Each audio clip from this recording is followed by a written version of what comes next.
다음에 소송의 이제 심리로 들어가서 6-1 심리의 기본 원칙. 4대 심리 기본 원칙은 공개 심리주의, 쌍방 심리주의, 직접 심리주의, 구술 심리주의 등을 가지고 취하고 있다. 어디서 조금씩 얘기했냐면 뭐 공개 재판, 공개 심리 이건 형사소송, 민사소송 다 통하는 심리 원칙이죠.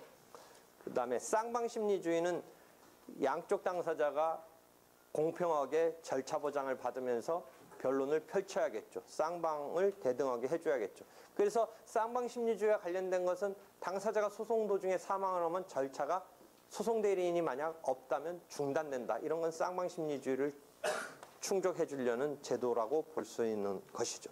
그 다음에 구술 심리주의는 언제 계속 설명해요? 우리가 소장, 답변서, 준비서면 등을 제출하지만 그거 자체는 완결적인 게 아니다. 그것을 준비라는 말이 나오듯이 변론을 준비하는 서면이고 변론에서는 구술로 직접 판사 앞에서 심리를 해야 된다. 직접 심리주의와 관련해서 여러분 실제 판사가 바뀌면 어떻게 되겠어요? 도중에. 끝끝내 판결까지 그 판사가 처음부터 시종일관 다 관여했던 판사가 도중에 바뀌는 경우도 충분히 있을 수 있어요. 끝끝내 다 관여하지 못하고. 그러면 직접 심리주의 때문에 어떻게 해야 되냐면 변론을 그 앞에 부분은 지금 새로운 재판부를 구성한 판사가 못 본 부분이니까 직접주의 내지는 구술주의에서 그게 지금 충족을 못 시켜주니까 그럼 처음부터 다시 돌아가서 해야 되느냐? 처음부터.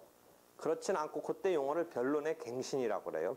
그래서 약간 약식으로 이런저런 얘기했던 거 다시 새로운 재판부 앞에서 하는 것으로 이렇게 하는, 완전히 막 처음부터 끝까지 다 다시 재연한다고 해서 또 재연도 아니죠. 뭐 그거 하여튼 그런 식으로 하는 그런 용어를 변론의 갱신이라고 그래요. 그러니까 변론의 갱신 절차를 밟아야 될 때가 많이 있어요.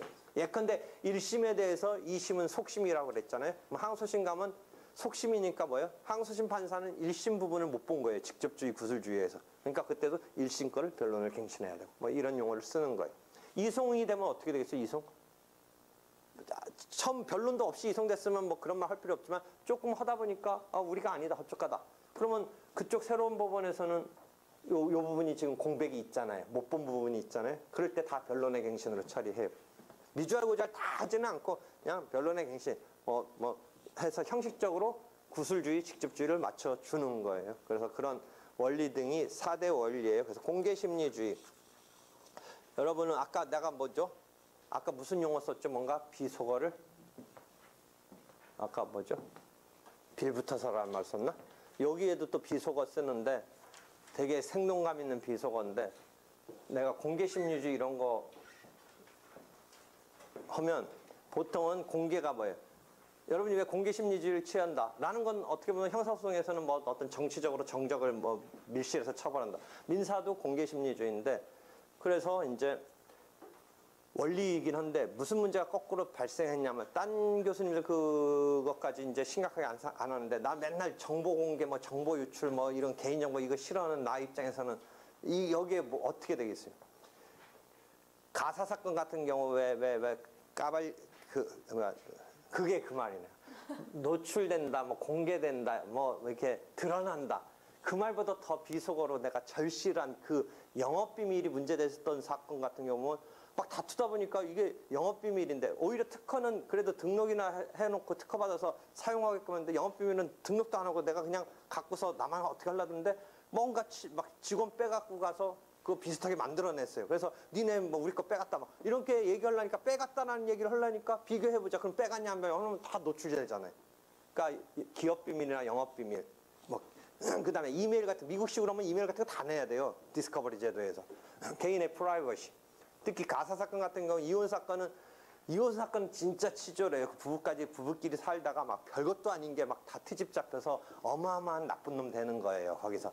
그러니까 그런 것에 대한 절실함 때문에 오히려 나는 뭐냐?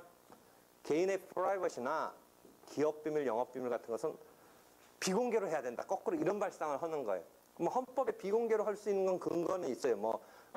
국가의 안전보장 이게 헌법에 있는데 그런 거창한 이유 말고도 이런 민사적인 사건에서도 개인의 프라이버시나 영업비밀 이런 것에 따른 어떤 공개에 대해서 비공개로 가야 될 필요성 이런 것 등을 생각하면서 그 용어를 내가 또 여기서 비속어를 뭐 노출, 유출, 공개, 드러남 이거보다 더 생생한 표현으로 까발겨지는 것이 오히려 재판을 받고자 하는 것을 의욕이랄까 의도를 거꾸로 틀린다.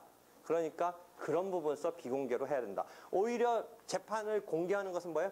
재판받을 권리를 보장해주기 위해서 공개해서 뭐 이렇게 하는 것에 취지해서 좋게 출발했는데 지금 내가 말한 상황 같은 경우는 오히려 재판을 받고자 하니까 그게 찜찜해서 못 받겠다는 거죠. 괜히 재판 받으려니까 내 영업비밀 드러나는 것 같고 내 프라이버시 드러나고 그러니까 이게 싫다 이거지. 오히려 재판을 받을 권리에 대해서 역행하는 수 나오니까 그런 점에 대해서 비공개적인 어떤 절차가 필요하지 않는가 뭐 그런 문제의식이에요. 이건 문제의식이고 잘 못 포착하는 문제의식이고 오히려 여러분은 이제 교과서적으로는 공개심리주의 그래서 소송 기록의 열람 등까지 간다. 뭐 요새는 이제 판결서도 공개된다. 온라인으로까지 공개된다. 뭐 그런 제도 등을 쭉 이해하면 돼요. 그렇지만 나는 역으로 거기 나오네요. 296면에 예의 박스 또는 297의 예의 박스 이런 데 나오네요. 그런 내가 지금 말하고자 하는 바는 본문은 일반적인 어느 교과서나 있는 얘기고 그 다음에 구술심리주의는 우리가 서면을 이용하긴 하지만 직접주의, 구술주의, 필수적 변론의 원칙 이런 틀에서는 이제 구술로 변론을 해야 된다라는 거죠. 그렇지만 사실상 서면을 이용하죠. 뭐 왜냐하면 어떤 기억의 망각 이런 기억이 오래 못 간다든지 하니까 실제 재판도 뭐예요? 판결서도 사실은 서면으로 하는 거예요. 지금 우리가 기본은 구술 직접 하라고 하니까 직접주의에 채택한 건 뭐예요?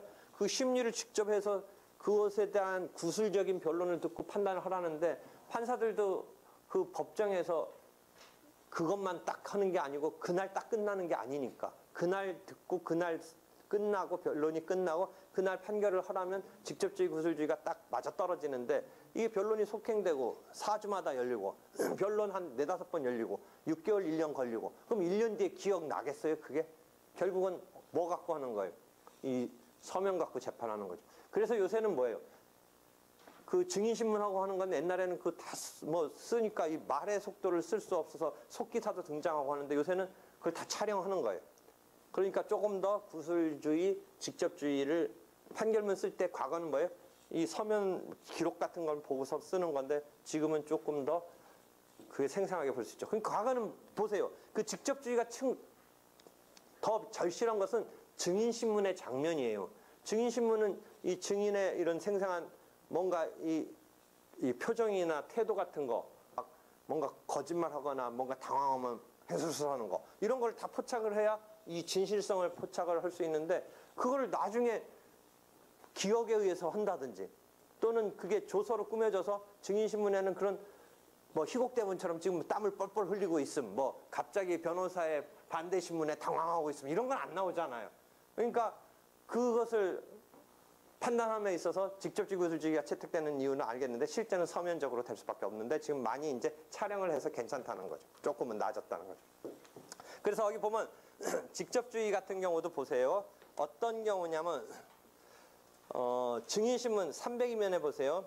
증인신문에 있어서는 직접주의 요청이 보다 강하다. 그래서 판사가 바뀌었다. 혼자 재판부를 이루는 단독 재판부의 경우는 그 판사가 바뀌었다.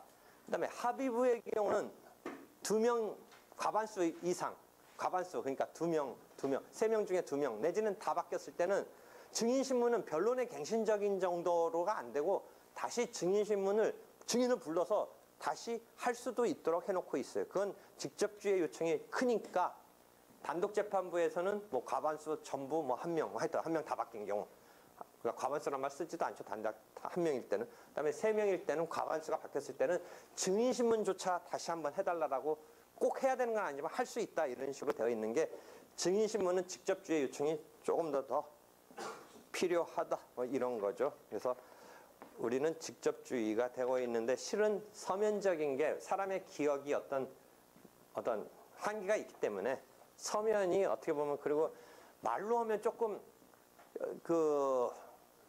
사람마다 틀릴 수 있어요. 말로 하는 게 더 내가 원하는 걸 제대로 전달했다고 여길 수가 있기 때문에 지금 직접주의를 채택했는데 사람 따라서는 말로 한 것은 이거 건성으로 듣거나 잘 못 알아들을 수 있으니까 종이로 확실히 이렇게 해놓는 게 더 좋다고 할 수도 있는 거거든요. 그래서 서면주의를 지금 보충적으로는 우리가 쓰고 있는 거죠. 서면을. 그렇지만 그건 원리적으로는 이게 준비하는 것에 그치는 거지 그게 완결적인 건 아니다. 완결적인 것은 말로 하는 것이 원칙적인 심리니까 이 서면은 보완하는 정도에 쓰이는 거다. 사람이 어떤 망각이라든지 자료 뭐 이런 정도의 의미로만 쓰이는 거지 구술직접주의다.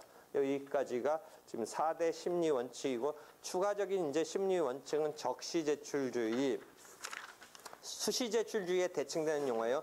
적절한 시점에 공격 방어 방법을 제출해야 된다라는 게 303면에 6-10 옆번호에 있고 그다음에 집중심리 방식이라고 해서 6-13 옆번호 310면에 집중적으로 심리를 해야 된다. 이런 심리 원칙이 있어요. 그래서 4대 심리 원칙은 직접 구술 쌍방 공개심리주의, 그다음에 적시제출주의, 그다음에 집중심리주의, 그다음에 뭐 처분권주의, 변론주의도 하나의 심리 원칙이라 볼 수 있는 거죠. 이런 심리 원칙을 이제 이해하고 지금 변론에 대한 이야기를 다음 시간에 해 나가고 다음 시간에 그래서 적시제출주의부터 집중심리주의하고 변론에 대한 설명으로 갈 거예요.